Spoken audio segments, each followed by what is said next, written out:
Hello friends, in this lecture I am going to talk about the genetics of 12th class. Today we will enter into the nucleus, and in the nucleus we saw chromosome was there, and in the chromosome we saw that the chromatin, a chromatid was there. This is your chromatid.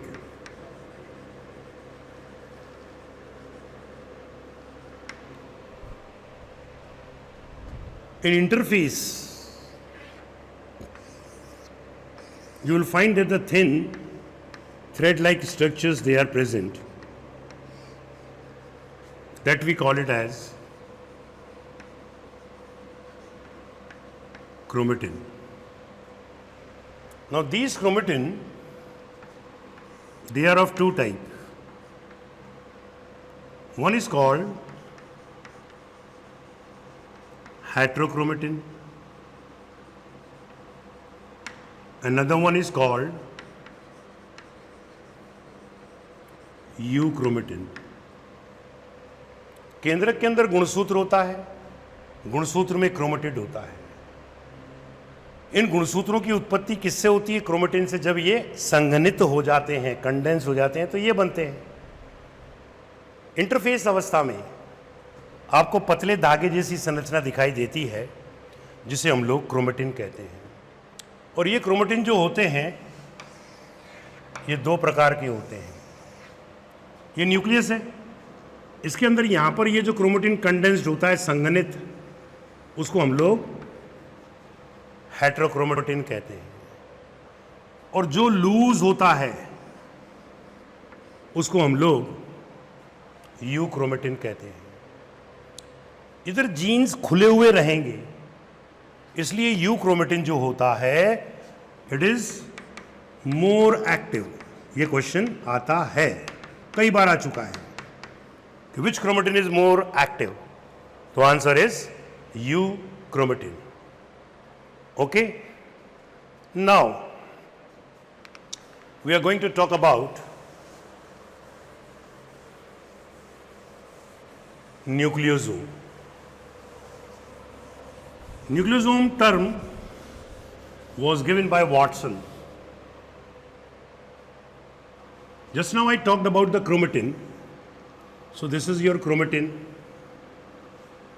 and I've already told you that the chromosomes or the nuclear part containing the nucleic acid is stained by basic dyes.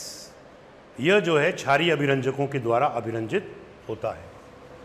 तो जब इसको अभिरंजित किया गया, stand किया गया, तो हमें ऐसी गोलाकार स्ट्रक्चर देखने को मिली.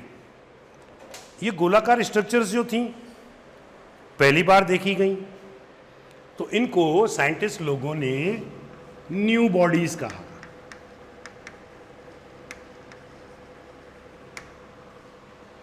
ये आपका क्रोमेटिन है. क्रोमेटिन के अंदर गोलाकार स्ट्रक्चर्स को न्यू बॉडी कहा गया. लेकिन बाद में मालूम पड़ा कि एक्चुअली पहले इसको वी बॉडी कहा था, क्योंकि जब स्टेनिंग हुई तो ये वाला भाग स्टेन हो गया ऐसे. तो सोचिए यार, ये वाली बॉडी है, तो पहले उसको वी बॉडीज कहा गया. बाद में मालूम पड़ी कि स्ट्रक्चर तो ये गोलाकार है, राउंडेड स्ट्रक्चर्स, उसको नाम दिया उन्होंने न्यू बॉडीज. और इसी न्यू बॉडीज का बाद में नाम न्यूक्लियोसोम हो गया. अब न्यूक्लियोसोम जो है वह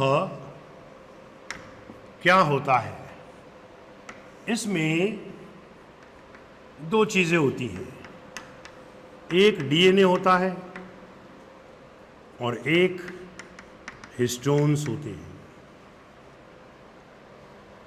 हिस्टोन प्रोटीन बोल दीजिए। हिस्टोन प्रोटीन जो होते हैं वो पॉजिटिवली चार्ज होते हैं। डीऑक्सीराइबोन्यूक्लिक एसिड ये नेगेटिवली चार्ज होते हैं। इसकी नेचर अम्लीय एसिडिक होती है। इसकी नेचर बेसिक यानी कि क्षारीय होती है। डीएनए के पहले इसकी बात करते हैं कि हिस्टोन कितनी प्रकार के होते हैं। तो आंसर होता है 5 प्रकार के। 5 प्रकार के कौन कौन से होते हैं? 1H1, H2A, H2B, H3 and H4। बनता है क्वेश्चन कि हिस्टोन कितनी प्रकार के होते हैं? 5। मगर न्यूक्लियोसोम बनाने में केवल कितनी प्रकार के भाग लेते हैं? 4। ये भाग नहीं लेता है और प्रत्येक की 2-2 copies, H2A, H2A, H2B, H2B, H3, H3, H4, H4, ये 8 हो गए। 8 हिस्टोन्स भाग लेते हैं। कैसे भाग लेते हैं? See it here. हमारे पास में ये 1, 2, 3, 4, 5, 6, 7, 8। 8 की संख्या में ये धनात्मक आवेशित हिस्टोन होते हैं और इधर भी ये 8 होते हैं।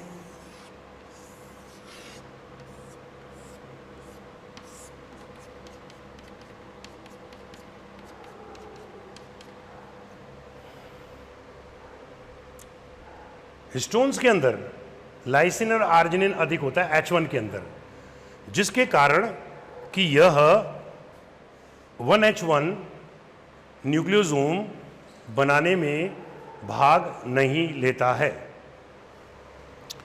अब इसके चारों ओर हम डीएनए लपेटने जा रहे हैं। ये डीएनए कॉइल किया, ये कॉइल किया,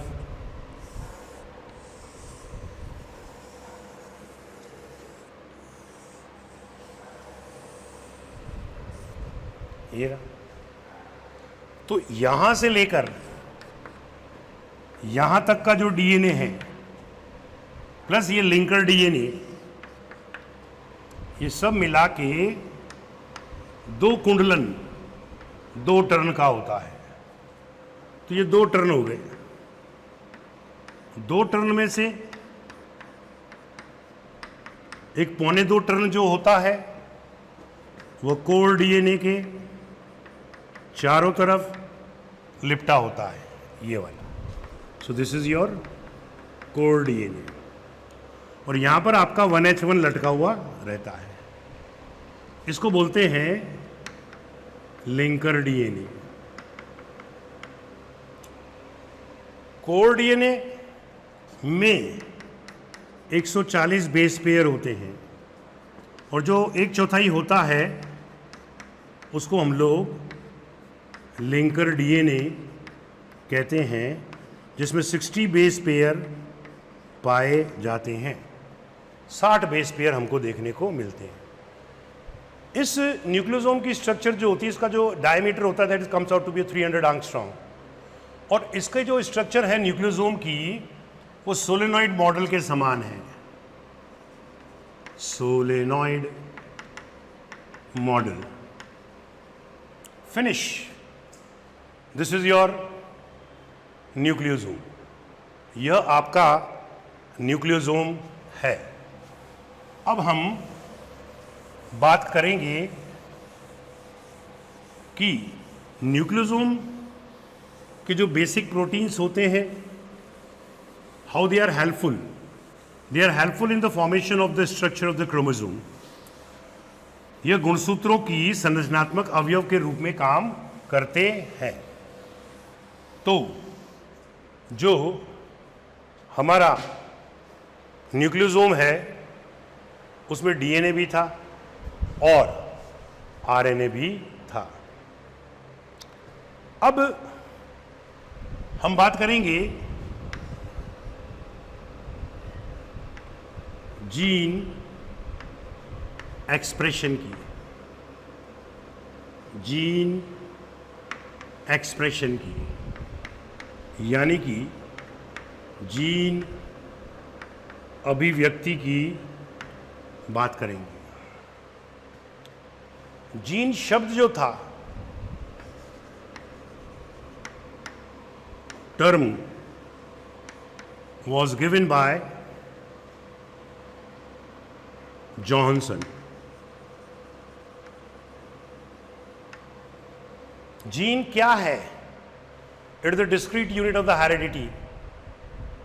यह अनुवांशिकी की एक सुस्पष्ट इकाई है। जीन के एलील होते हैं। ये एलील, यहां से क्वेश्चन बना था कि कैसे पैदा होते हैं, तो इसका आंसर था बाय म्यूटेशन, उत्परिवर्तन के द्वारा। तो ओरिजिन कैसा हुआ? By mutation. आ चुका है क्वेश्चन इसके ऊपर से। Then we switch on towards कि जीन की भूमिका मेटाबॉलिज्म में होती है। यह सबसे पहले बीडल और टाटम ने बताया था। पहले भी बता चुका हूं कि बीडल एंड टाटम ने वन जीन वन एंजाइम परिकल्पना दी थी। एंजाइम किसका बना होता है? प्रोटीन का। प्रोटीन किसका बना होता है? अमीनो एसिड का। अमीनो एसिड जो है उनके बीच में पेप्टाइड बॉन्ड होते हैं, तो बहुत सारे अमीनो एसिड होंगे तो बहुत सारे पेप्टाइड बॉन्ड होंगे, यानी कि पॉलीपेप्टाइड होंगे। तो अब ये परिकल्पना one gene one enzyme hypothesis, one gene one polypeptide परिकल्पना में बदल गई, जो कि याकूब नोविस्काई ने दी थी।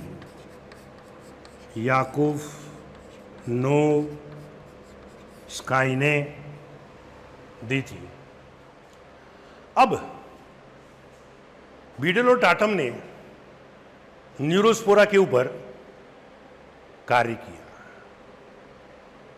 और उन्होंने ये पाया कि न्यूरोस्पोरा में कल्चर करते समय दो प्रकार के बीजाणु या स्पोर्स प्राप्त हुए। एक कहलाए प्रोटोट्रॉफ और एक कहलाया ऑक्सोट्रॉफ। प्रोटोट्रॉफ जो है they grow in minimal medium, न्यूनतम माध्यम में वृद्धि करते हैं। और मिनिमल मीडियम में क्या क्या होता है? शुगर होता है, मिनरल होता है और बायोटिन होता है। ये क्वेश्चन भी आ चुका है। और ऑक्सोट्रॉफ जो होता है, ऑक्सोट्रॉफ प्रकार के बीजाणु या स्पोर, ये सब मिनिमल मीडियम में पैदा होते हैं, परंतु माध्यम में बायोटिन के स्थान पर थायमिन का प्रयोग किया जाता है। तो ये तो रहा हमारे पास में थोड़ा सा अकाउंट जीन के बारे में। जीन को यदि हम देखें तो यह कई प्रकार का होता है, जैसे कि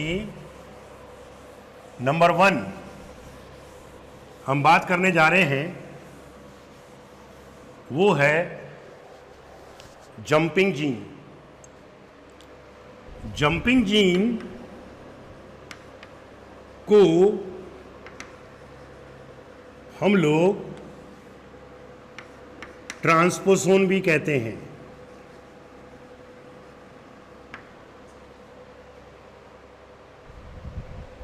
इसके बारे में बारबारा मैक्लिंटॉक ने बताया था। किस में बताया था? मक्का के अंदर। जंपिंग जीन क्यों कहते हैं? क्योंकि ये अपनी पोजीशन को बदलते रहते हैं। Then comes your another one, split gene. Split gene के बारे में रिचर्ड रॉबर्ट व फिलिप शार्प ने बताया था। वो क्या कहते थे कि सबसे पहले जो आरएनए बनता है उसमें 2 तरह के सेगमेंट होते हैं, एक एक्सॉन और एक intron. Exon intron, exon intron. Intron के एक्सॉन के अंदर तो कोडेड इंफॉर्मेशन होती है, कूटयुक्त सूचना, और इंट्रॉन के अंदर कोडेड इंफॉर्मेशन नहीं होती है, तो उसको फिर हटा दिया जाता है।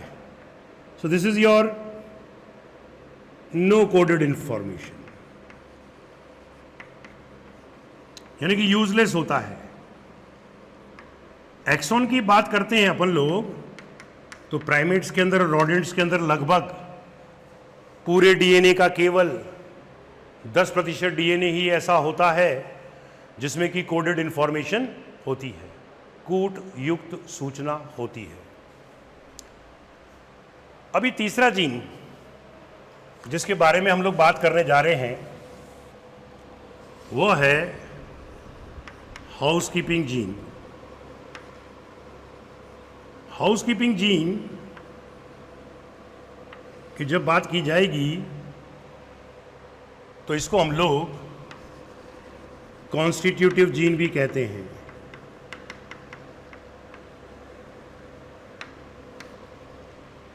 हाउसकीपिंग जीन वो जीन होते हैं जो लगातार काम में आते रहते हैं, विच आर कंटिन्यूसली रिक्वायर्ड। और कंटिन्यूसली कौन सी क्रिया हमारे शरीर के अंदर होती रहती है? तो आंसर होता है ग्लाइकोलाइसिस। ग्लाइकोलाइसिस में लगातार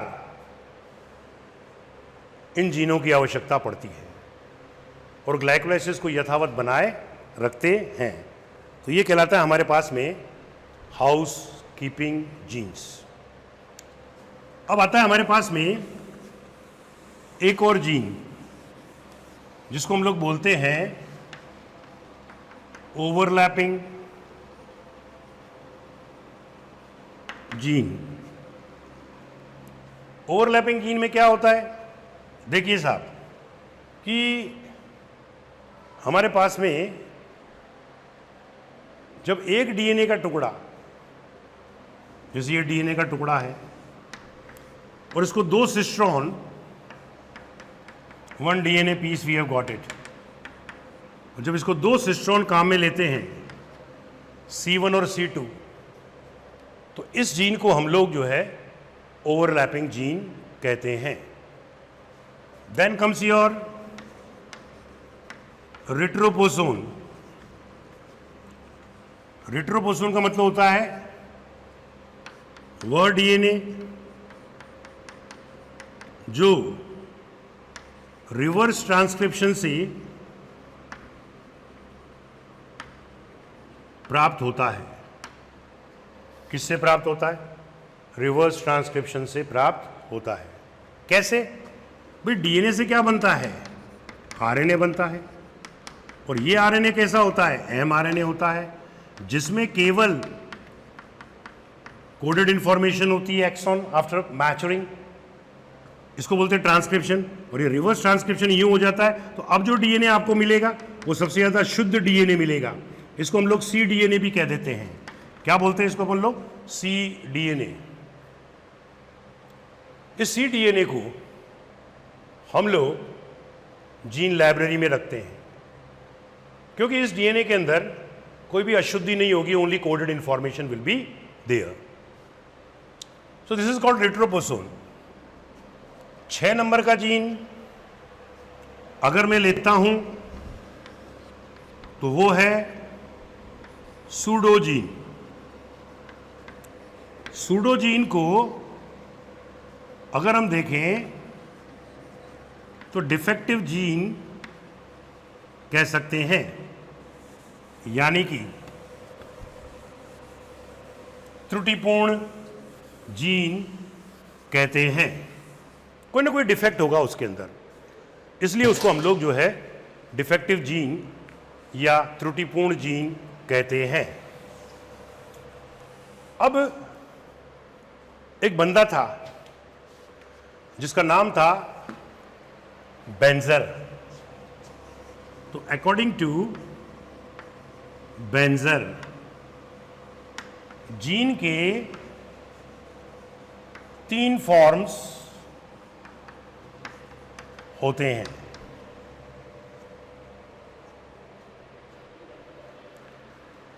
एक कहलाता है रिकॉन, दूसरा कहलाता है म्यूटोन और तीसरा कहलाता है सिस्ट्रॉन। रिकॉन को पुनर्योजन की इकाई कहते हैं, यूनिट ऑफ रिकॉम्बिनेशन। पुनर्योजन, अपन पुनर्योजित ही तो है। हाइब्रिड क्रॉसिंग ओवर में क्या प्राप्त होता है? रिकॉम्बिनेंट प्राप्त होता है। म्यूटोन वर्ड बना है म्यूटेशन से, उत्परिवर्तन की इकाई, यूनिट ऑफ म्यूटेशन कहते हैं। Cistron, very important, it is called as the functional unit of gene। Gene की क्रियात्मक इकाई सिस्ट्रॉन होती है। अब यानी कि एक सिस्ट्रॉन होगा तो एक काम करेगा।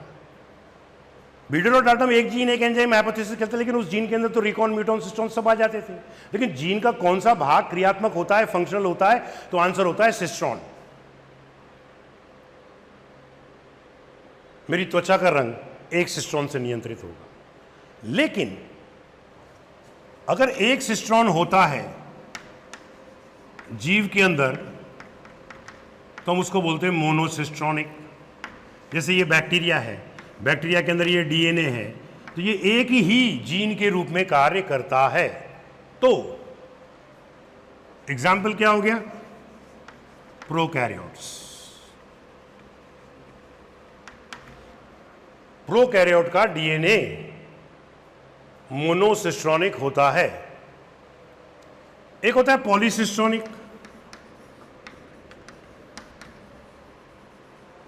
पॉलीसिस्ट्रॉनिक का मतलब हमारा डीएनए तो बहुत लंबा है, पूरा का पूरा डीएनए तो एक इकाई के रूप में काम नहीं कर सकता, वो कई जगह से अलग अलग टुकड़ों के अंदर बटा हुआ रहता है, यानी कि हमारे अंदर पॉलीसिस्ट्रॉनिक कंडीशन देखने को मिलती है। तो ये हो गया तुम्हारा कौन? यूकैरियोटिक। खत्म।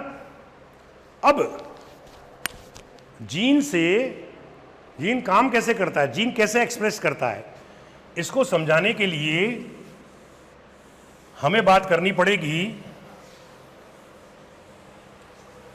सेंट्रल डोग्मा की। Central dogma.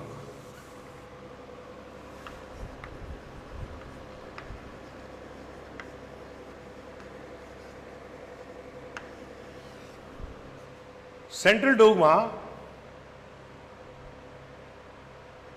की धारणा, प्रपोजल किसने प्रस्तुत किया था? तो आंसर होता है बाय F.H.C. क्रिक।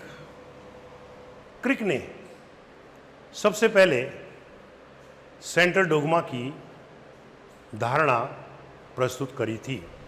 पहले ये क्या था? पहले it was your unidirectional flow of information था, एक दिशीय सूचनाओं का संबंध। उसमें ये लोग क्या मानते थे कि डीएनए से आरएनए बनता है और फिर आरएनए से प्रोटीन बनता है। कहने का मतलब रिवर्स नहीं होता है, एक दिशा में ही जाता है। डीएनए से आरएनए बनने का जो प्रोसेस होता है उसको हम लोग ट्रांसक्रिप्शन कहते हैं, प्रादेशिक। लेकिन टैमिन और बाल्टीमोर ने बताया कि आरएनए से डीएनए भी बन सकता है। तो फिर इसको क्या नाम दे दिया गया? Reverse transcription. ही हुआ, उल्टा हुआ तो रिवर्स ट्रांसक्रिप्शन। और इसको नाम दिया गया टैमिनिज्म, जो उन्होंने रेट्रोवायरस के अंदर देखा। एचआईवी के अंदर दो प्रतिलिपियां आरएनए की होती हैं अलग अलग। अगर वो दोनों मिल जाते हैं तो डीएनए बन जाएगा। तो this was called as conversion of the RNA into DNA is called your reverse transcription. इसी को टैमिनिज्म कहा गया क्योंकि टैमिन और बाल्टीमोर ने इसके बारे में रेट्रोवायरस के अंदर बताया था। अब ये द्विदिशीय हो गया, पहले एक दिशीय था। अब क्या हुआ? लोगों ने बोला कि सर सेंट्रल डोगमा को ऐसे शो कर सकते हैं, परंतु ऑब्जेक्शंस आए। उन्होंने कहा कि भाई डीएनए से डीएनए भी तो बनता है, इसलिए अब इसको ऐसे लिखो। अभी किताबें नहीं बताती हैं आरएनए से आरएनए भी तो बनता है, तो हम चाहें तो आरएनए के ऊपर भी ये गोला लगा सकते हैं लाल रंग का। लेकिन हमारी एनसीईआरटी बोलती है कि सेंट्रल डोगमा को ऐसे प्रदर्शित किया जा सकता है। आया समझ में? This equation is very important. Now I am going to talk about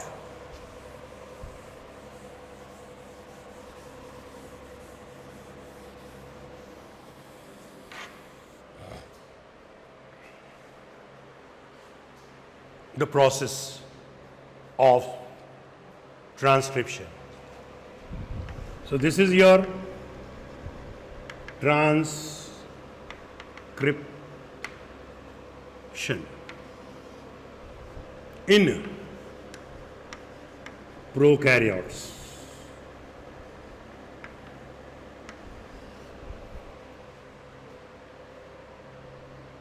prokaryotes के अंदर ट्रांसक्रिप्शन कैसे होता है वो मैं आपको समझाने जा रहा हूं। ये हमारा डीएनए है, किसका? प्रोकैरियोट्स का, जो कि डबल स्ट्रैंडेड है। ये लो बैक्टीरिया हो गया, ये प्रोकैरियोट बन गया। प्रोकैरियोट्स में डीएनए से आरएनए बनने के लिए एक एंजाइम की आवश्यकता पड़ती है, जिसको हम लोग आरएनए पॉलीमरेज कहते हैं। इसी को हम लोग ट्रांसक्रिप्टेज भी कह सकते हैं, क्योंकि ट्रांसक्रिप्टेशन हो रहा है। ट्रांसक्रिप्टेज। क्वेश्चन ये बना था कि आरएनएपी जो होता है वो कैसा एंजाइम है, तो ये किस पर निर्भर है, डीएनए पर। और किसका बहुलीकरण पॉलीमराइजेशन कर रहा है, आरएनए का। तो आरएनएपी को आप क्या बोलोगे, डीएनए डिपेंडेंट आरएनए पॉलीमरेज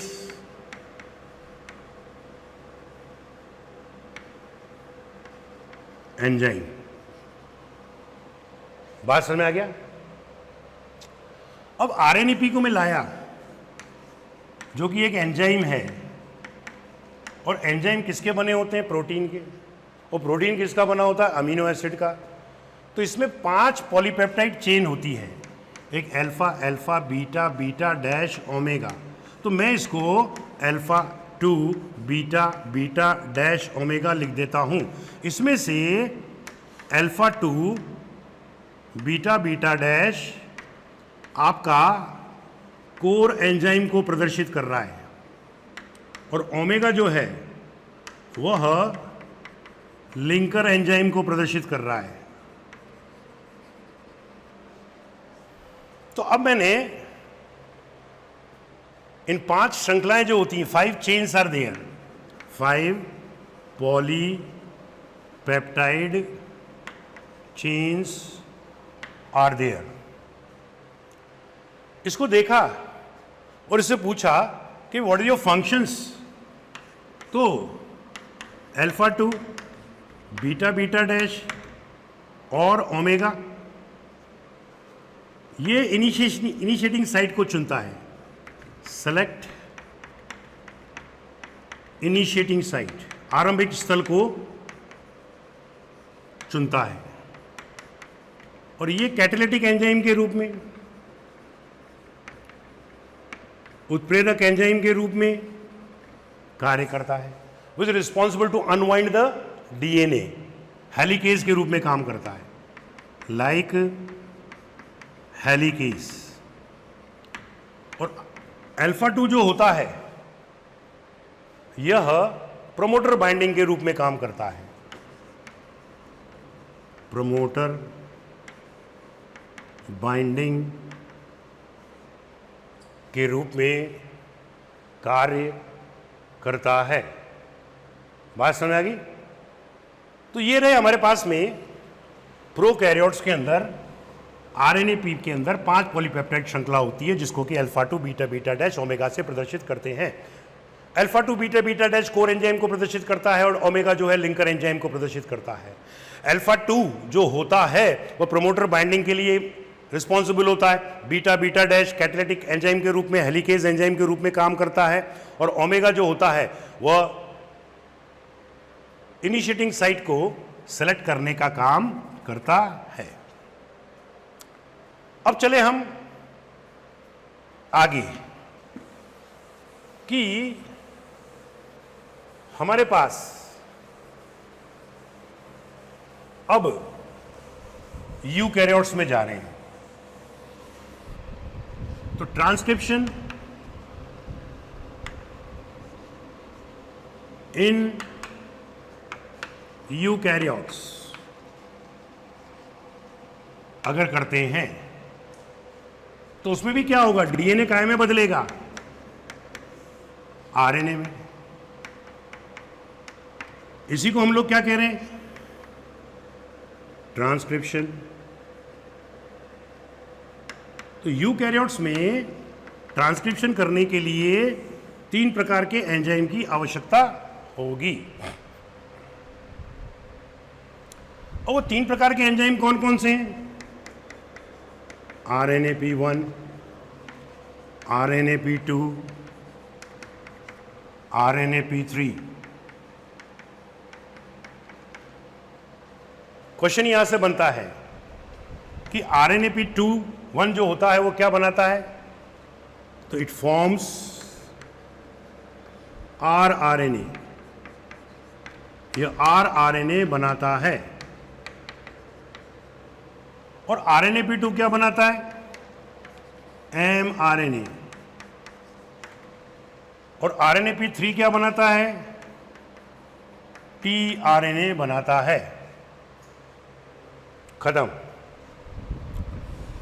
अब जो डीएनए से आरएनए बना, वो आरएनए कैसा होता है? ये डीएनए रहा, इससे ये आरएनए बना, ये एमआरएनए होता है, मैसेंजर आरएनए। और मैसेंजर आरएनए जब शुरू शुरू में बनता है तो वह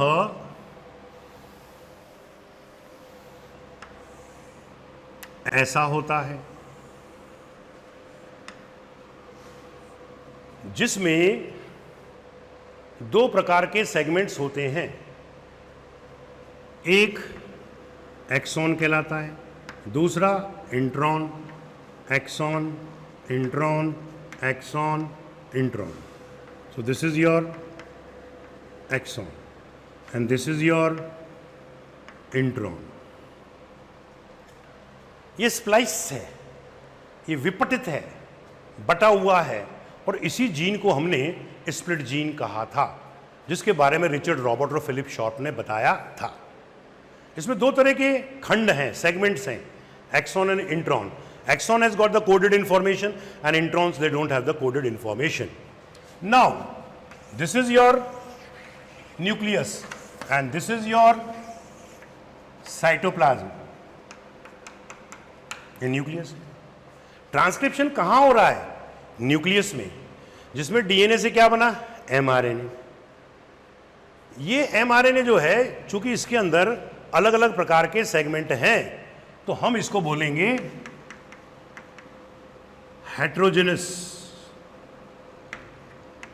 आरएनए, यानी कि विषमांगी आरएनए कहेंगे, जिसमें दो अलग अलग प्रकार के सेगमेंट्स होते हैं।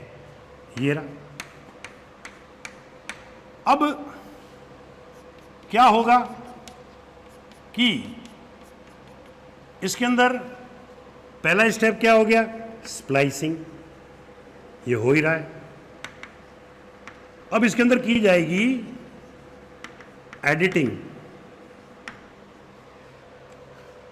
एडिटिंग करने के लिए क्या होगा? ये एमआरएनए, ये वही एक्सॉन ऊपर वाला नीचे लाके आ रहा हूं, ये इसका 5' सिरा, ये इसका 3' सिरा, कार्यक्रम न्यूक्लियस में ही चल रहा है। अब ट्रांसक्रिप्शन यूनिट होती है, जिसमें 3 तरह के जीन होते हैं, प्रमोटर, स्ट्रक्चरल एंड टर्मिनेटर। तो एक प्रोटीन होता है, ये रहा, इसको हम लोग स्नर्प कहते हैं, इसको हम लोग स्प्लाइसियोसोम कहते हैं, इसको हम लोग small nucleo ribo nucleo protein कहते हैं।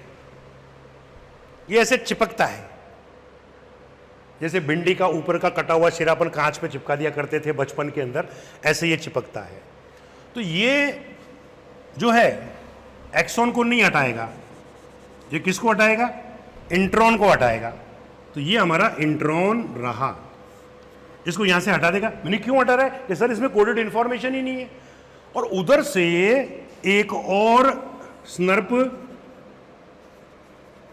जुड़ता है और वो इसको इंट्रॉन को हटा देता है, फिर ये इधर आएगा, फिर ये आगे जाएगा, ऐसे सारे इंट्रॉन्स को यह हटा देगा। और एंड के अंदर आपको ऐसा एमआरएनए मिलेगा जिसके अंदर की एक्सॉन होगा, कोडेड इंफॉर्मेशन होगी, जो हमारे काम का होगा। हम पढ़ चुके हैं, DNA is a good heredity material for storing the information और RNA is a heredity material for transmission of the information.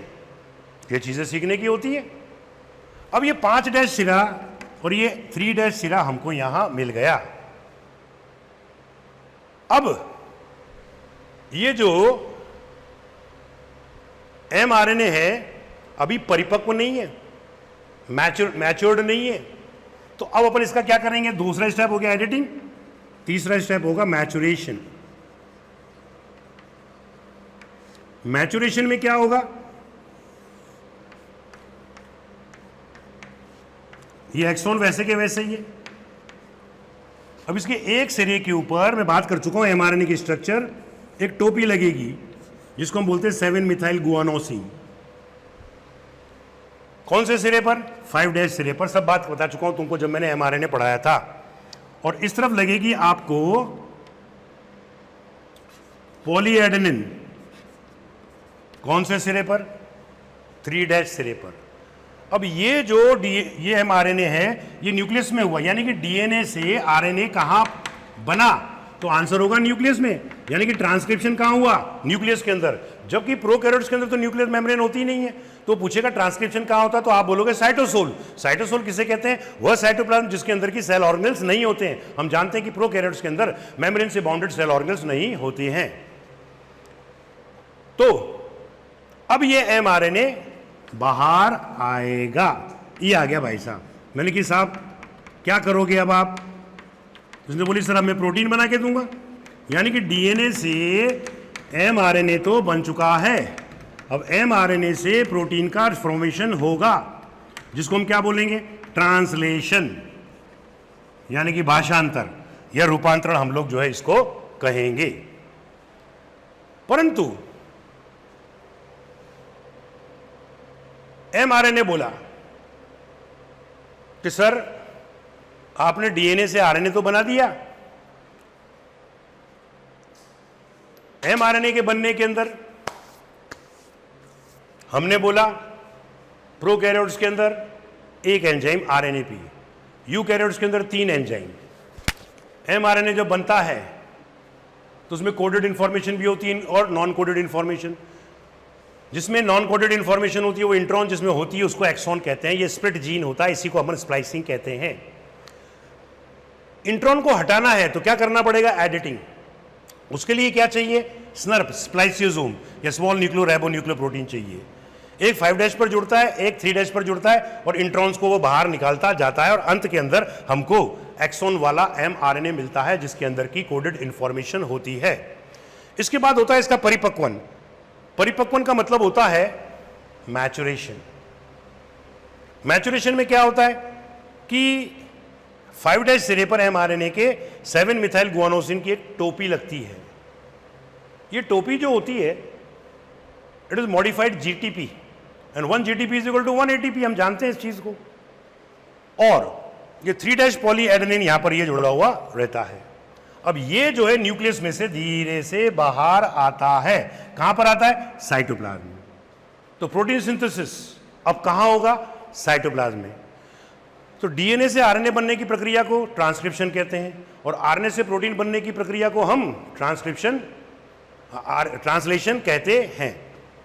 ये ट्रांसलेशन बताने के पहले मुझे आपको कोड बताने पड़ेंगे। कोड को बोलते हैं हिंदी के अंदर कूट। कूट जो होता है वह क्या होता है, कैसे होता है, इसके बारे में बात करेंगे हम लोग अगले एपिसोड में। बात समझ में आ गई। सो बी केयरफुल कि अब कोड बता के फिर मैं आपको ट्रांसलेशन बताऊंगा, तब आपको ट्रांसलेशन बनने के बाद में प्रोटीन का फॉर्मेशन कंप्लीट हो जाएगा। Thank you.